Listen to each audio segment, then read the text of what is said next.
Hello bookish friends! I have an extra Monday in December, so I thought I would do a book tag.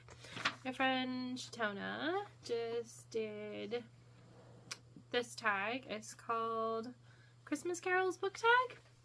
It looked fun, so I thought I would do it. First we have red, gold, and green colors. A book with any combination of those colors on the cover.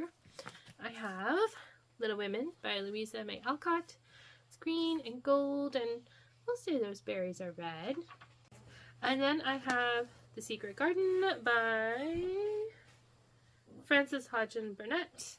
Mine's the Mina Lima interactive one. It's got a really pretty cover. It's got fun little things with it.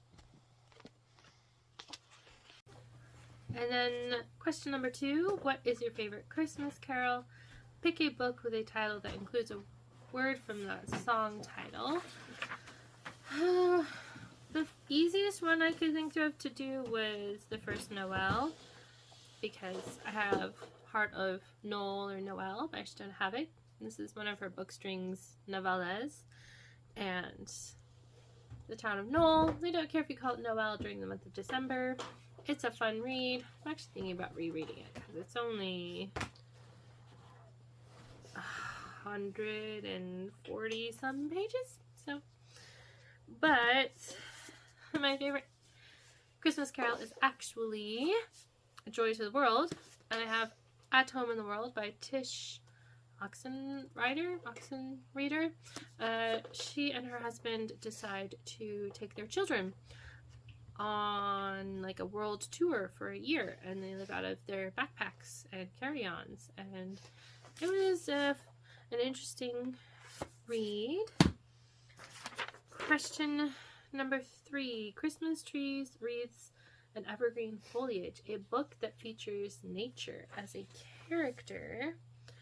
And I could do L.M. Montgomery or Jean Stratton Porter, but I chose Chalice by Robin McKinley.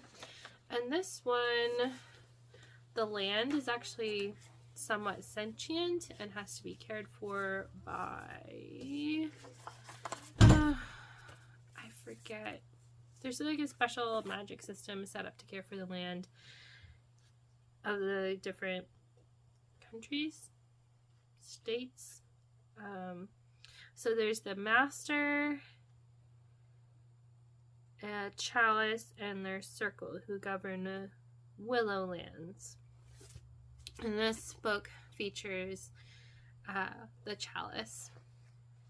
Doesn't say what her name is. It's been a while. Marisol. And she's beekeeper. And so her bees end up becoming somewhat magical too. And I like that book. It's a little weird, but it's still really good. Number 4, Sending Cards. A favorite epistolary book you read this year or want to read next year. I have Greetings from Next Door by Shatona Havoc. It's not fully epistolary, but the 2 main characters start out with writing notes back and forth to each other. It's kind of a don't like each other to love Christmas time story. Had a lot of fun with that one. And I did The Lines Between Us. This one is also not fully epistolary, but the prologue, epilogue, and then there are some letters sent within the book. This is World War II. Gordon, one of the main characters, he's a conscientious objector to World War II, and he ends up working for the Forest Service, putting out wildfires. I liked that one. 5, Mistletoe, a book that features unrequited love. And this may be a bit more so in book 2, but I only have book 3, Radiant and Chromatic by Ashley Bustamante. Elm, the love interest. There's a woman who is in love with him, and he doesn't love her. He loves Ava, who's the main character of this trilogy. And causes some problems, but doesn't go the full stereotypical love triangle route. He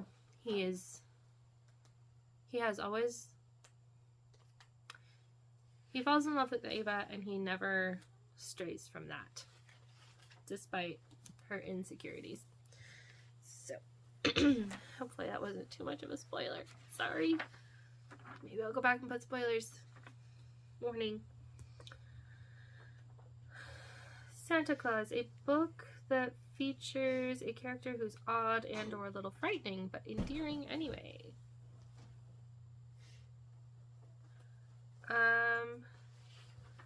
I could have done Christmas Stockings by Shona Havoc. One of the neighbors is very curmudgeonly and grumpy, almost to a scary point. But to keep this from being a Shona book recommendation, I actually have Snow by Tracy Lynn. This is a Snow White retelling, and there is a character in here. Her name is Kat. She's very abrasive and definitely a little frightening. But she ends up becoming one of Snow's very dear friends. I'm trying to pull out some obscure books here. Oh, Nativity Scenes, a family-based historical fiction. I have Love, Mary Elizabeth. This is one of my favorite books that I've read so far this year. It is 1924. Mary Elizabeth's mother has consumption, and she goes to live at this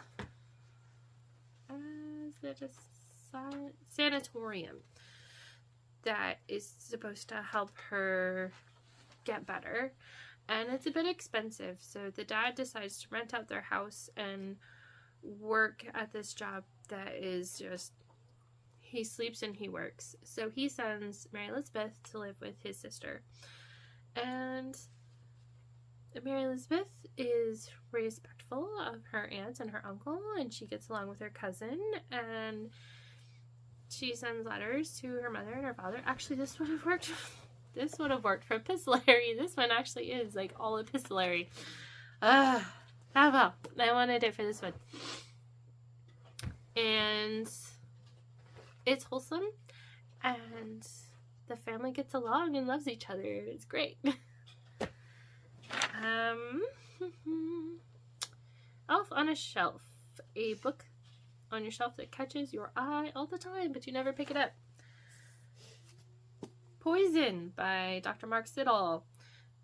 I bought this because of the cover and the illustrations, and because I thought the title sounded intriguing. Sinister species with deadly consequences. Trying to find a good. Here's one of the illustrations. Here's some more. I've had this on my shelf for 2-ish years and I haven't picked it up. This is why it's on my 25 books to read in 2025 list, because I need to make myself read it. Number 9, Christmas movies. Favorite adaptation or a book you would like to see adapted? Yes, Snow-Crossed Letters by Shona Havoc. I love this book so much. It has a somewhat matchmaking mailman. It starts off with accidental. Izzy receives a package for someone in her neighborhood, but on wrong street. And she tries to get the book back to the guy, and then they end up, she thinks he's old and he thinks she's old, but they're like each other's ages. But they start with writing each other letters back and forth, and it turns into postcards, and the mailman plays a little bit of matchmaker too once he figures out what's going on. And it's just lovely and bookish, and Izzy likes to turn Christmas carols into parodies of life, and it's fun. And Hallmark, make a movie, or don't, I don't know, somebody who can do it well, turn it into a movie. Ugly Sweaters A book that made you laugh out loud. This might seem a bit strange, but Come Tell Me How You Live by Agatha Christie. This is an autobiography of her going on archaeological digs with her second husband. And not the whole book isn't funny, but her talking about packing to go on these digs is hilarious. I'm going to read this out loud. Packing. There are several schools of thought as to packing. There are the people who begin packing at anything from a week or a fortnight beforehand. There are the people who throw a few things together half an hour before departure. There are the careful packers, insatiable for tissue paper. There are those who scorn tissue paper and just throw the things in and hope for the best. There are the packers who leave practically everything that they want behind. And there are the packers who take immense quantities of things that they will never need. One thing can safely be said about an archaeological packing. It consists mainly of books. What books to take? What books can be taken? What books are there room for? What books can, with agony, be left behind? I am firmly convinced that all archaeologists pack in the following manner. They decide on the maximum number of suitcases that a long-suffering wagon-lent company will permit them to take. They then fill these suitcases to the brim with books. They then reluctantly take out a few books and fill in the space thus obtained with shirts, pajamas, socks, etc. Looking into Max's room, I am under the impression that the whole cubic space is filled with books. Through a chink in the books, I catch sight of Max's worried face. Do you think, he asks, that I shall have room for all these? The answer is so obviously in the negative that it seems sheer cruelty to say it. At 4:30 p.m., he arrives in my room and asks hopefully, "Any room in your suitcases?" Long experience should have warned me to answer firmly no, but I hesitate, and immediately doom falls upon me. If you could just to get in one or two things, not books. Max looks faintly surprised and says, "Of course, books. What else?" Advancing, he rams down 2 immense tomes on top of the Empire Builder's wife's suit, which has been lying smugly on top of a suitcase. I utter a cry of protest, but too late. "Nonsense," says Max, "lots of room," and forces down the lid, which refuses spiritedly to shut. "It's not really full even now," says Max optimistically. He is fortunately diverted at this moment by a printed linen. Then it goes into archaeological things, but I thought that part was so funny. I've read it a lot to anyone who will listen. Eggnog, a book you love that everyone seems to hate, or vice versa. I couldn't think of one of those, but the vice versa. Poetry is so hard. I have not found any. I'm going to, in particular, mention Emily Dickinson's poetry. I've tried, and it's not for me. And finally, Exchanging Gifts, a book you read this year and thought this would be perfect for. I was trying to remember, and I did reread The Blue Castle recently, and I have a friend coming over for book club on Friday, and I'm going to loan this to her. So yeah, I can try to hold up this stack.